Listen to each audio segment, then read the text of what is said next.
10th class के नियामक ज्यामिति कोऑर्डिनेट ज्योमेट्री के लास्ट वीडियो में चतुर्भुज का क्षेत्रफल निकालना सीखेंगे।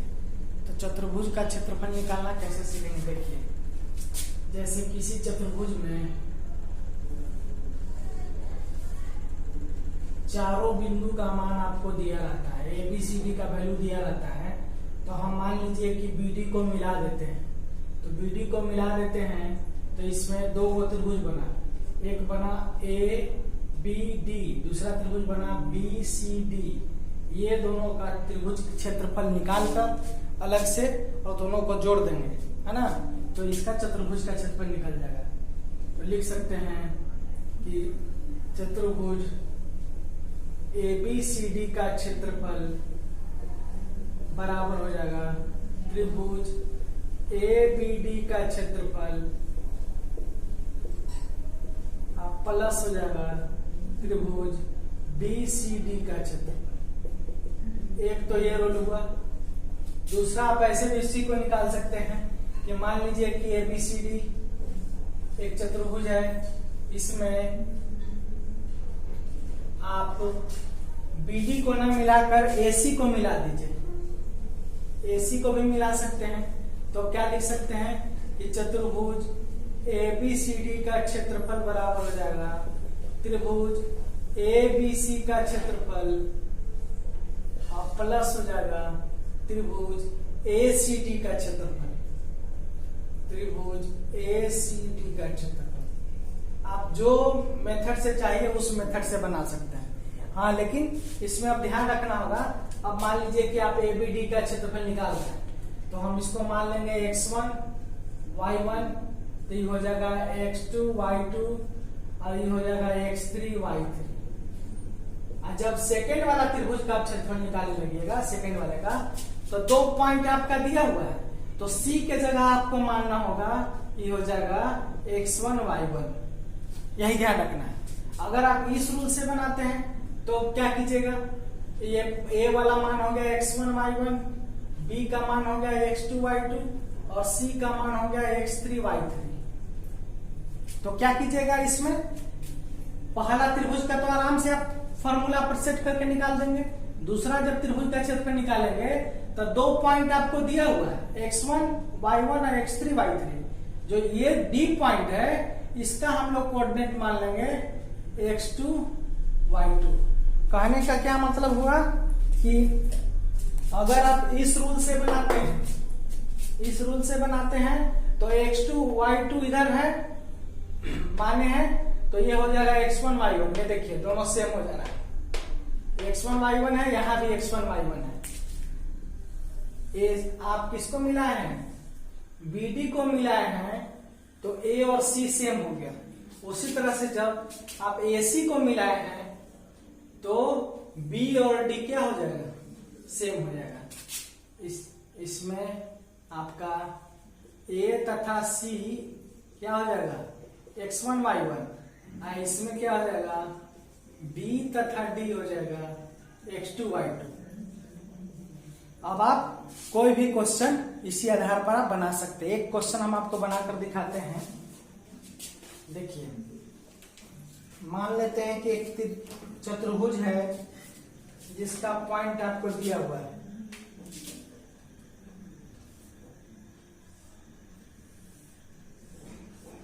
एक ए बी सी डी, इसका बिंदु दिया हुआ है -5,7। बी का मान दिया हुआ है -4,-5। सी का मान दिया हुआ है -1,-6 और डी के जगह वैल्यू दिया हुआ है आपका 4,5। इसमें हम मान लीजिए कि एसी को मिला दे रहे हैं। एनसीईआरटी का ये एग्जाम्पल का क्वेश्चन है, आपको बीडी मानकर बनाया है, बीडी को मिलाकर बनाया है। हम जो है आपको एसी मानकर बना रहे हैं, तो दोनों से आप दोनों का आंसर सेम आएगा, कोई दिक्कत का बात नहीं। आप एसी को मिलाइए या बीडी को मिलाइए, आंसर सेम आएगा। तो सबसे पहले हम लिखते हैं, ये रूल से हम बना रहे हैं, तो क्या करेंगे, त्रिभुज लिखते हैं ए बी सी का क्षेत्रफल, ए बी सी का क्षेत्रफल बराबर फॉर्मूला है 1/2 x1 y2 minus y3 plus x2 y3 minus y1 plus x3 y1 minus y2। ये फॉर्मूला पर हम सेट करते हैं। तो ABC का निकाल रहे हैं, तो ABC आपका त्रिभुज हो गया।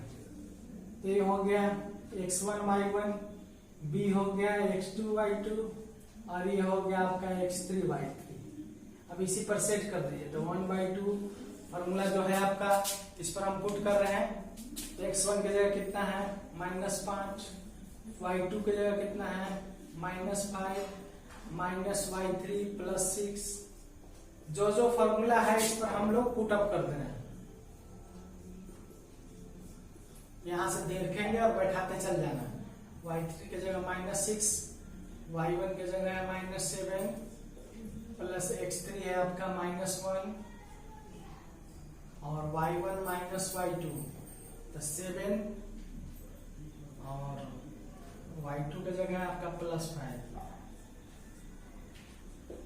1/2 इधर हो गया आपका, ये 1 हो गया -5, तो डायरेक्ट हम कर देते हैं -5 हो जाएगा। ये हो गया -13 में 4 से इंटू कर दिए, तो ये हो गया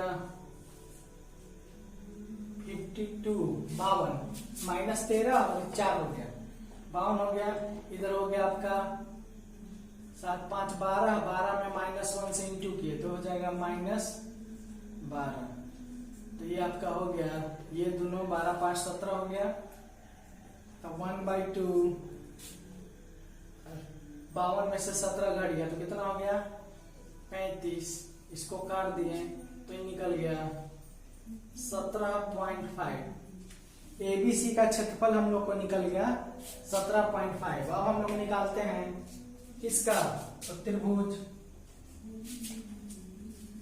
ACD का क्षेत्रफल।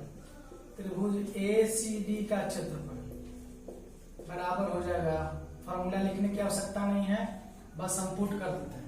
यहाँ देखिए ACD में ये और ये तो आपका है ही, इसके जगह हम मान लेते हैं ये हो गया x2 y2। अब फॉर्मूला पर पुट कीजिए, यहाँ जो फॉर्मूला है उसी पर लिखते हैं। तो x1 की जगह आपका कितना है -5, y2 माइनस y3, y2 की जगह हो गया 5, y3 की जगह हो गया +6। यहाँ चूंकि माइनस है, माइनस के बाद प्लस हो गया, ये आपका प्लस हो गया 4 इंटू y3 की जगह है आपका -6 माइनस y1 की जगह कितना है आपका -7 प्लस हो गया x3 की जगह आपका -1 y1 माइनस y2, y1 और -y2 7 - 5, ये हो गया आपका 1/2। 6 5 11 -5 से किए तो 11 5 55 -55 हो गया और 13 से ही हो गया आपका 13 और -52 हो जाएगा।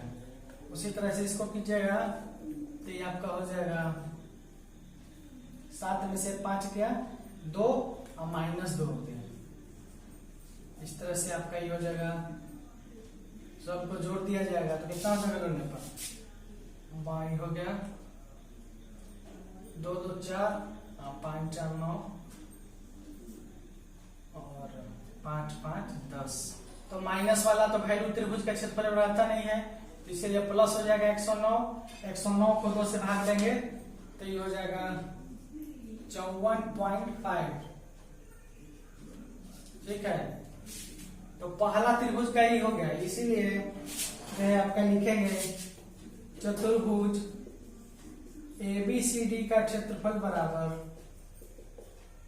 त्रिभुज ABC का क्षेत्रफल प्लस त्रिभुज ACD का क्षेत्रफल। हम लोग अभी इस रूल से बनाए हैं, इससे भी बनाइएगा तो वही आंसर आएगा जो NCERT के एग्जाम्पल में बना हुआ है, हम लोग दूसरे मान के बनाए।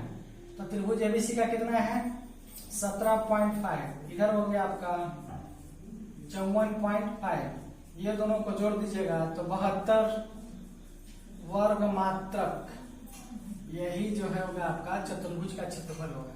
इसी तरह का जो भी आपका चतुर्भुज का क्षेत्रफल होगा आप आसानी से बना सकते हैं।